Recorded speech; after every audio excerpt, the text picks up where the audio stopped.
All right, ready for a deep dive. We're going to unpack a really pivotal time in Jesus' life, the selection of his first apostles. Definitely. Always exciting to see how those pieces came together. Absolutely. And we're going to be looking at this through the lens of the Urantia book, specifically paper 137. Ah, yes. Tarrying time in Galilee. A fascinating look at this period. Yeah, it's a period that I think sometimes gets glossed over. It does, doesn't it? We want to jump right to the miracles and the big teachings, but... Right. But this is the foundation. Exactly. It's Yeah. like, how did this group, this team, how did they come together? And what does that tell us about Jesus's approach, right? And his message, how he built that foundation. Exactly. And the Urantia book does not shy away from some of the, maybe we could even call it drama. Oh, absolutely. Human reactions, right? Yes. To this very extraordinary experience. Yeah, I mean, let's start with Andrew and Simon Peter. Okay. We see that Andrew is immediately convinced about Jesus, but Simon Peter has some hesitation. Well, yeah. I mean, think about it. You're being asked to leave everything you know Right? to follow this person who claims to be the Son of God. It's a huge thing. And he's also leaving John the Baptist, who French usually mentor, his teacher. So there's a lot at stake. There is a lot. And the Urantia book even points out that Jesus gives Simon a new name, Peter. Which is fascinating, right? Rock, what does that tell us? I mean, it's like even at that early stage, he sees that potential, that inner strength, even amidst the doubt, which is so human. Absolutely. And it kind of foreshadows that strength that will develop. Exactly. It's this beautiful recognition that, doubt and faith are not mutually exclusive. Right. And that we see over and over again in the Urantia book, that focus on inner potential rather than outward appearances. Exactly. And, it's not just Peter who's experiencing this whole range of emotions. We've got James and John. Oh, yes. The sons of Zebedee. They're quite a pair, aren't they? They are. I mean, the Urantia book portrays them with a little bit of, well, humor, wouldn't you say? Yes. A bit of ambition there. Yes, they're a little miffed. They weren't chosen first, to put it mildly. Just a tad. Yeah. Makes you wonder, did Jesus have a sense of humor about it all? Because it's kind of a funny image, isn't it? Yeah, you can almost imagine him with a little twinkle in his eye. Yeah. Gently teasing them about their eagerness. Oh, absolutely. But what I find so interesting is he doesn't dismiss their desire for, let's call it, prominence. Right. He uses it as this teaching moment. He says, look, the kingdom of heaven, it doesn't work like the hierarchies of this world. Yeah, it's a different kind of kingdom. And he even tells them, you are already with me in the spirit of the kingdom, like hinting at this deeper connection they already had. It's like the Urantia book is saying this connection to the divine, it's already there within us. Yeah, it's this beautiful reminder that, we're all a part of something much, much greater than ourselves, even when we don't realize it. And that brings us to Philip and Nathaniel. Right. 2 more personalities added to this very interesting mix. And I love how the Urantia book presents them because they represent, yet again, a different dynamic. They do, don't they? We have Philip, who's already drawn to Jesus' message. He's ready. He's a believer. He's in... But then Nathaniel. Oh, Nathaniel the skeptic. Oh, yeah. Who could forget that line? Can anything good come out of Nazareth? I mean, come on. We've all been there, right? Absolutely. We've all had our doubts or questions. But instead of, being dismissive or annoyed by Nathaniel's skepticism, Jesus responds with this incredible compassion.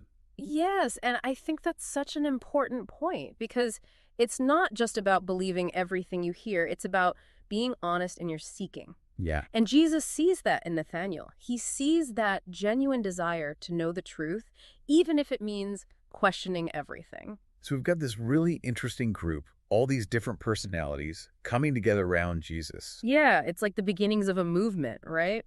Absolutely. And the Urantia book, it doesn't waste any time. It takes us right into the heart of it. It does. And you know where it takes us? Where's that? The wedding at Cana. Of course. A story I thought I knew. Oh, yeah, we think we know it, right? The water into wine.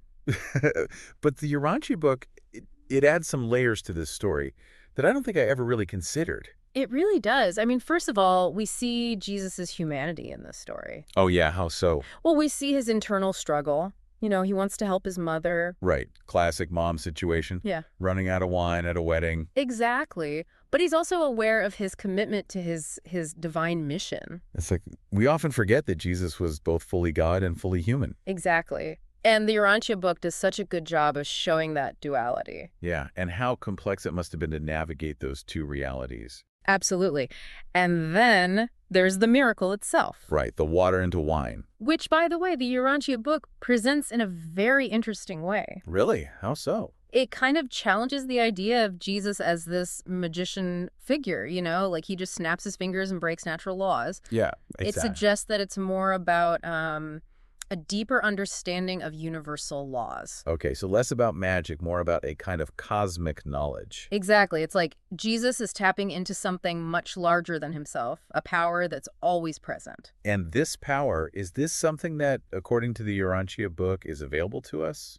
Or is it just Jesus-specific? That's a great question. And the Urantia book suggests that it's not just Jesus-specific. It's about aligning ourselves with the will of God. Okay, so it's accessible, but it requires a certain, surrender. Exactly. A surrender of our limited human perspective and a willingness to tap into that greater reality. Fascinating. And what I find really interesting is that the Urantia book actually says that even Jesus was surprised by the appearance of the wine. Isn't that wild? It's like it wasn't even a calculated thing. It was this spontaneous act of divine intervention. Yeah. Or maybe just tapping into that deeper reality, as you said. Right. Like even he was witnessing this unfolding in a new way. It really adds a whole other level to the story, doesn't it? It makes it less about, look what Jesus can do, and more about, wow, look what's possible when we align with the divine. Exactly. And that journey, that alignment, it takes us back to Capernaum. Okay, so after the wedding, they head back. Yeah. And this might seem like a quiet period, not a lot of action. But the Urantia book, it emphasizes the importance of this time. Why is that? I mean, what are they doing in Capernaum? It's a period of preparation, of intense internal transformation for both Jesus and his disciples. Okay, so less about outward action, more about inward reflection. Exactly. It's like they're integrating everything they've experienced so far. And probably trying to wrap their heads around, who is this person that we're following? Absolutely. You can almost feel the anticipation building, can't you? Like they're ready to go public. To shout it from the rooftops. Yes. But Jesus, he's holding back. Interesting. Why do you think that is? I think it goes back to what we were talking about earlier, the contrast between worldly expectations and spiritual reality. Right. The crowd, they're probably expecting a political revolution. Exactly. They want a miracle worker, a king. But Jesus is trying to convey something much deeper, something that can't be contained in those boxes. Absolutely. And you know what else is interesting about this time in Capernaum? The Urantia book tells us that Jesus destroyed any written teachings from this period. He destroyed them. Why? It's like he was saying, this isn't about dogma or rules to follow. It's about a lived experience. Yes. About an inner transformation that can't be captured in words. That's powerful. So instead of writing, what was Jesus doing during this time? Teaching, but in a different way. The Urantia book talks about a 4-month period where he intensifies his teachings with his disciples. Okay, so really diving deep with this small group. Exactly. It's a time of deep fellowship, of learning to live alongside someone who embodies both human and divine qualities. And I imagine a time of great challenge as well. Absolutely.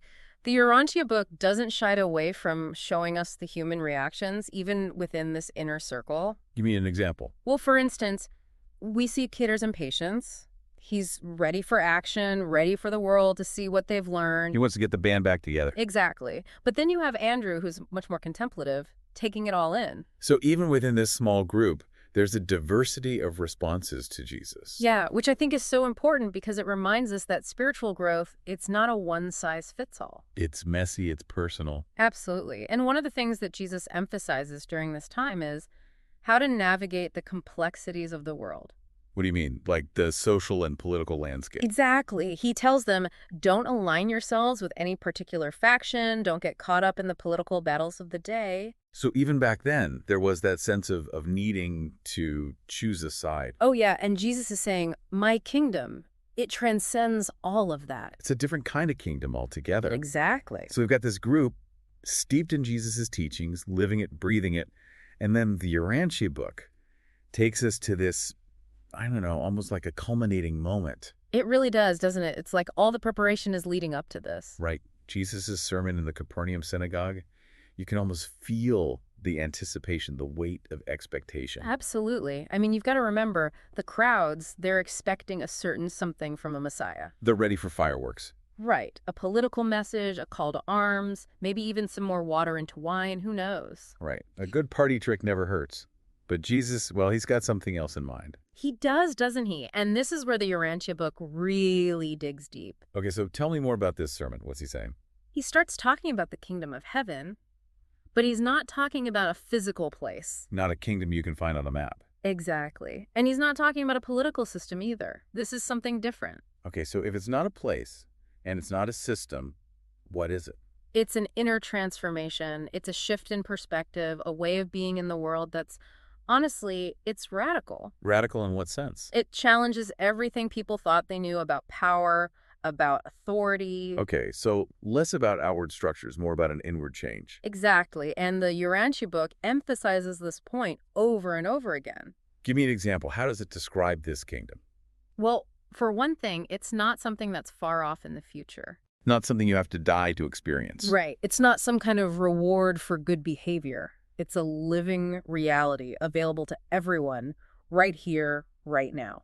That's a pretty radical concept even today. Absolutely. And it goes against everything people at that time, and honestly, even many people today believe. Right. We tend to think of heaven as this far-off place or some kind of, afterlife experience. Exactly. But Jesus is saying, no, it's here. It's within you. So how do we access it? How do we tap into this kingdom within? Well, he uses a lot of vivid imagery to explain this. I bet he did. Jesus loved a good metaphor. He did. For instance, he compares the kingdom to a mustard seed. Okay, tiny seed, big plant. Exactly. Small in size, but with the potential for enormous growth. So it's not about outward appearances. It's about this inner potential, this spark of the divine that, according to the Urantia book, we all have within us. Absolutely. And it takes a certain humility to tap into that. Humility, how so? Well, Jesus talks about becoming like little children. There's that childlike faith again. Right. It's that openness, that wonder, that willingness to just be without all the ego, all the preconceived notions. It's like unlearning everything we thought we knew about the world.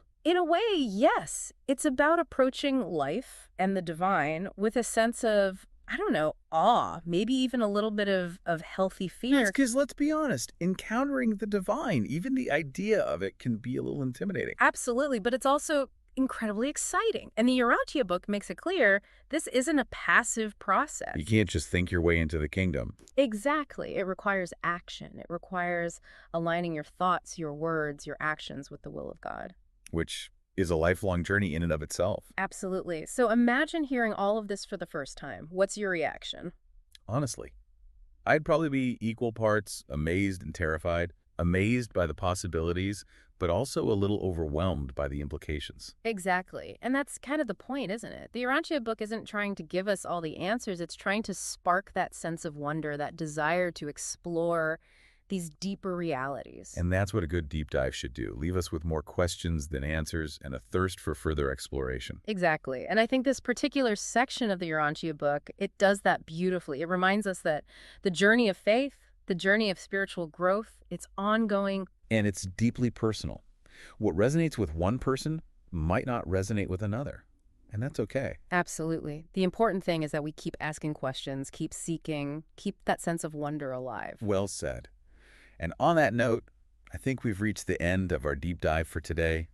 But as always, the conversation doesn't end here. It never does. We encourage you to continue exploring the Urantia book, to delve deeper into these teachings and to see what resonates with you. And maybe even spark some of those deep inner transformations in your own life. Absolutely.